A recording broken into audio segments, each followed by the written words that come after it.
keluar itu adalah proses saat barang dikeluarkan dari gudang. Biasanya barang keluar karena mau dijual kepada pelanggan, dipindahkan ke tempat lain, atau dipakai untuk produksi. Setiap barang yang keluar harus dicatat dengan baik supaya kita tahu jumlah stok yang tersisa di gudang itu benar sesuai dengan kondisi aslinya atau tidak. Jadi, intinya pencatatan barang keluar itu sangat penting supaya stok tidak berantakan, tidak kurang, dan juga tidak salah hitung. Ini merujuk pada aktivitas pergerakan barang dalam suatu gudang atau perusahaan. Barang masuk adalah proses penerimaan barang ke dalam gudang atau perusahaan yang bisa berasal dari pemasok, hasil produksi, atau pengembalian dari pelanggan. Proses ini dimulai dari penerimaan barang, kemudian dilakukan pemeriksaan untuk memastikan jumlah dan kondisinya sesuai. Lalu dicatat ke dalam sistem agar stok tertata dengan baik dan terakhir disimpan di tempat yang sesuai. Ya, saya akan menjelaskan fungsi. Yang pertama, sebagai alat pengendalian persediaan. Jadi, fungsi ini membantu kita mengontrol jumlah barang di gudang. Dengan adanya pencatatan yang rapi, kita bisa tahu kapan harus menambah stok supaya tidak kehabisan. Dan juga menghindari penumpukan barang yang berlebihan. Intinya, supaya stok tetap seimbang dan sesuai kebutuhan. Yang kedua, mencatat mutasi barang secara kronologis. Artinya, setiap barang yang masuk dan keluar dicatat berdasarkan urutan, waktu, atau tanggal. Dan begitu, kita bisa melihat pergerakan barang secara jelas dan mudah dilacak.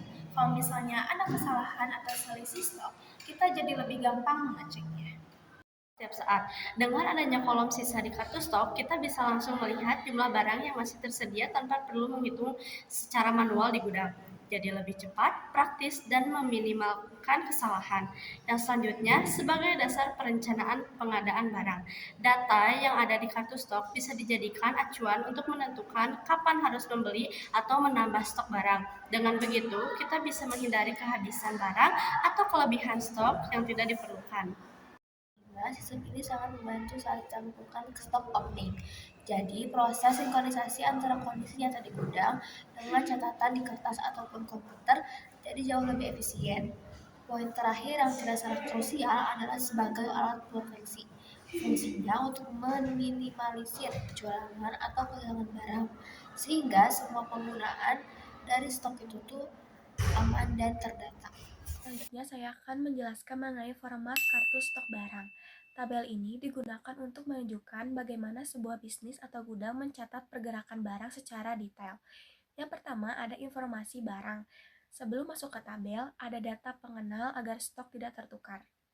Yang pertama ada nama dan kode barang, identitas spesifik barang tersebut. Yang kedua ada satuan barang, misalnya kayak pieces, unit, box, atau kilogram. Yang ketiga ada minimum dan maksimum stok, batas aman jumlah barang. Jika stok menyentuh angka minimum, berarti sudah waktunya memesan barang lagi atau reorder.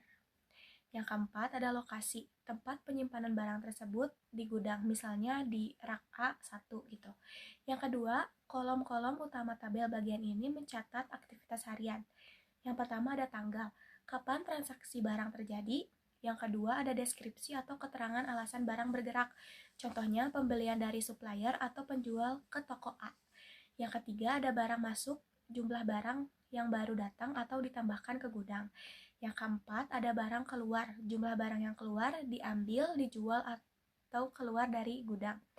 Yang kelima ada sisa saldo, jumlah stok yang tersedia saat ini setelah ditambah barang masuk atau dikurangi barang keluar.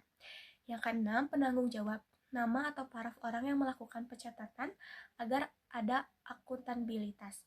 Yang ketujuh ada keterangan tambahan, catatan khusus jika ada barang rusak atau direm.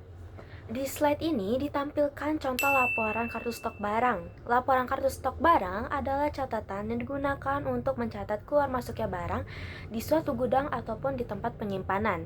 Pada bagian atas laporan, terdapat beberapa informasi penting seperti nama barang, kode barang, satuan barang, minimum stok, maksimum stok, dan lokasi penyimpanan barang.